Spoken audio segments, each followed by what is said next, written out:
ازيكم عاملين ايه؟ فيديو جديد، وفيديو النهارده ان شاء الله هنتكلم فيه عن ازاي تحمي نفسك من دور البرد والزكام والكحة خلال فترة الحمل. خلاص، ازاي حملك باذن الله يمر بامان وسلام، ما تضطريش تاخدي مضادات حيوية قوية او ادوية برد او تكحي جامد فتعرضي للجنين بعد الشر يعني لاي مخاطر. فاهماني؟ طيب، ازاي بقى ان شاء الله يعدي؟ بصي يا ستي، لازم نعمل كده مع بعض خطة نمشي فيها، وان شاء الله باذن الله يا رب نعدي الحمل بتاعنا بسلام. خلاص. طيب، عايزه اقول لك على حاجه. شفت حوامل وسالتهم كتير، انتوا ازاي يا جماعه خلال الحمل ما جالكمش اي برد ولا اي حاجه خالص؟ ما شاء الله، الله اكبر، ربنا يعني يتم للجميع على خير. ازاي قدرتوا تعدوا الفتره دي؟ ما شاء الله، ده يعتبر سنه. طب قويتوا مناعتكم قوي ازاي كده؟ قالوا لي بقى على وصفات كده هقول لكم عليها. بصي يا ستي، اول حاجه، بصي اهم حاجه واول حاجه ان انتي تخلي خلال اكلك اليومي عناصر فيها فيتامين سي. زي ايه؟ زي الجوافه. يبقى احنا يوميا ما ينفعش يعدي من غير ما ناكل حاجه فيها جوافه او برتقال او ليمون. فاهماني؟ العناصر دي كلها ما شاء الله غنيه بفيتامين سي، بس اكترهم الجوافه والكيوي. بس لازم ناكل اي حاجه باعتدال. ليه؟ لان الجوافه برضه من مشاكلها الامساك، واحنا مش عايزين ان شاء الله يجي لنا امساك. الامساك برضه الحامل بيبقى ليه مشاكل وصعب وكده، فالجوافه دي احد مشاكلها الامساك. فاحنا هناكل باعتدال ونتجنب اكل البذر، يعني احنا نحاول ناكل الجزء اللي بره بعيدا عن البذر. خلاص. فناكل ان شاء الله جوافه. ماشي؟ يبقى الجوافه، لان الجوافه 5 اضعاف البرتقال في الفيتامين سي. فنبتدي بالجوافه، ما تقطعش من يومنا، يعني لو كل يوم ثمرة جوافة.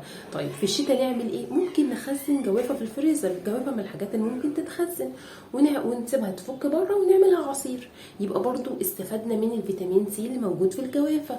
برضو من الحاجات الغنية الكيوي. طيب، دي من الحاجات اللي هتخليكي ان شاء الله تعدي الحمل بتاعك بامان وسلام من غير دور برد ولا زكام.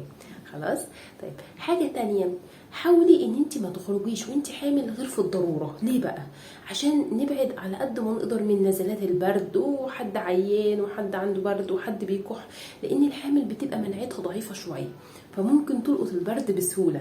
فاحنا على قد ما نقدر عشان نحافظ على الحمل باذن الله يا رب والجنين بامان وسلام، ان احنا نحاول نتجنب ان احنا نختلط بناس كتير، فنبقى عرضه لحد يعدينا، حد يجيله كحه. فاحنا مش عايزين نخرج كتير الا في ضروره. طيب، لو عرفنا ان في حد عنده برد او عيان، وما نتكسفش نسال، يعني هل يا جماعه في حد عنده برد، حد عيان، ما نروحش للناس اللي عندهم عيانين، لان برضو ممكن يتنقلك بسهوله. خلاص. يبقى نحاول على قد ما نقدر نخفف الخروجات، ونسأل قبل ما نروح لو كان في حد عيان او عنده برد، علشان برضو نحمي الحامل ان هي ما تتعرضش لنزلات برد. حاجه برضو مهمه جدا، ان تخلي بالك من هدومك. يعني مثلا ما تلبسيش خفيف وترجعي تقلي، تلبسي تقيل وترجعي تخففي، تتعرضي لمناطق سخنه وترجعي على مناطق ساقعه، يزود موضوع نزلات البرد. احنا مش عايزين كده، احنا عايزين نحافظ على نفسنا على قد ما نقدر ما يجيش برد. حاولي ان انت تشربي ميه بعسل بليمون كده على الريق كل يوم الصبح. مش هنزود في العسل، هناخد معلقه واحده بس، ونشرب ميه بعسل بليمون، ما نكترش يعني. فاهماني؟ او حتى ميه بليمون بمعلقه سكر صغيره، على حسب زي ما تحبي. خلاص. يبقى برضو نشرب مشروبات دافيه، برضو بتبقى كويسه للبرد وللزور. وخلي بالك ما تخرجيش كتير في الشتاء، لان الشتاء فعلا بتبقى ساقعه، وممكن تبقي لابسه لبس انت فاكره ان هو تقيل ويطلع في الاخر خفيف. ونهتم زي ما قلنا في حاجه كمان برضو من الاغذيه اللي بتزود المناعه قوي قوي يا جماعه. فلفل الالوان، الفلفل الاصفر والفلفل الاحمر، دول مليانين جدا فيتامين سي. فحاولي ان هم تدخليهم على طول في اكلك. اهتمي دايما باطباق السلطه والفواكه والحاجات دي كلها. حاولي الفواكه والخضروات كتري منها خلال الحمل، بس كلي باعتدال. فاهماني؟ عشان ما يجيش برضو لا امساك ولا اسهال ولا اي حاجه. بس الفاكهه والخضار خليهم جزء كبير من اكلك، بدل ما تضطري تاكلي نشويات كتير وتلاقي زياده في الوزن على الفاضي وكده. لا، كلي نشويات بس باعتدال، وكتري في الخضار والفاكهه. طيب، لو جه برد، حاولي بقى، دي النقطه دي مهمه جدا، ركزي فيها. طيب، بعد الشر عندك بدايات برد، تلحقيه ازاي؟ اول حاجه اول ما يجي بس بدايات برد حاولي تلحقي نفسك بسرعه، ان انت اعملي في نفس اليوم ده شوربة فراخ او فراخ. الفراخ دي يا جماعة قوية جدا جدا في علاج البرد.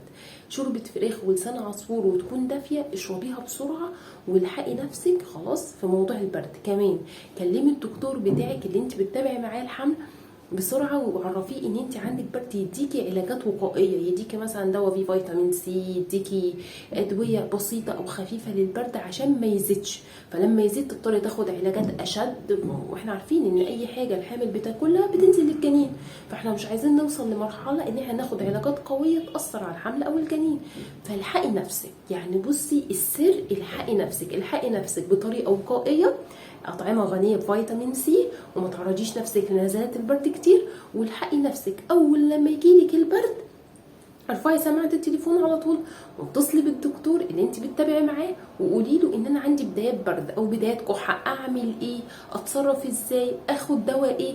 هو هيكتب لك ادوية خفيفة طالما انت لسه في الاول، ومعظمها وقائية، ادوية مليانة فيتامين سي وكده، خلاص تقدري تاخديها ايه تلحق لك البرد قبل ما يزيد عليكي. ساعات والله يا جماعه بتبقي مش محتاجه مثلا غير تاخدي قرص او قرصين حاجه فيهم فيتامين سي وخفيفه وتلحقي نفسك، احسن ما الموضوع يزيد وتضطري تاخد بقى مضادات حيويه. وفي ساعات مضادات حيويه بتبقى 1 جرام، يعني بتبقى يعني شديده عليكي، فاهماني؟ فاحنا مش عايزين نوصل لكده. عشان تحمي نفسك بسرعه اول لما تحسي ان عندك دور برد على طول كلمي الدكتور وقولي له واشرحي له حالتك بالظبط، او روحي له وهو يتعامل معاكي بقى ان شاء الله ايه بحيث يسيطر على دور البرد في اوله. خلاص عرفنا كده؟ طيب خلاص حاولي انك انت دايما تمشي على النصايح لمعالجة البرد، خلاص. ودايما اكلك مليان خضار وفاكهه وحاجات زي كده، واهتمام طبعا بالفراخ. الفراخ دي اول لما يجي لازم تشربي شوربه فراخ ولسان عصفور، حاجات اكل خفيف يعالج دور البرد بسرعه. طبعا اهتم انك انت جسمك يبقى متدفي، اهتم ان رجليكي تبقى متدفيه لان الحامل بيبقى احيانا بيجيلها بروده القدمين شويه. اهتم انك انت ما تتعرضيش من سخن لساقع وتخرجي في البرد وتتعرضي. اهتم ان لو حد عندك في البيت عنده برد او عنده كحه او كده ان يبقى ليه حاجاته الخاصه وما تاكليش مكانه وما تشربيش مكانه وما تستخدميش حاجته على قد ما تقدري، علشان خاطر تحافظي على نفسك ان ما يتنقلكيش البرد. فاهماني؟ ان شاء الله يا رب، ان شاء الله النصايح دي تفيدكم. دي نصايح سهله وسريعه كده عشان تتغلبي على البرد، او قبل ما يجي او لو جه في الاول تعملي ايه، خلاص، علشان ما تضطريش تاخدي مضادات حيويه جامده تاثر عليكي او تاخدي ادويه قويه. احنا مش عايزين كده، عايزين ايه الحمل يعدي بامان وسلام وبطريقه ان شاء الله كده مريحه باذن الله يا رب. وربنا يبارك لك فيه. ودايما ادعي ربنا، ادعي ربنا ان ربنا يحفظ لك الجنين، ادعي ربنا ان ربنا يحفظك ويحميكي.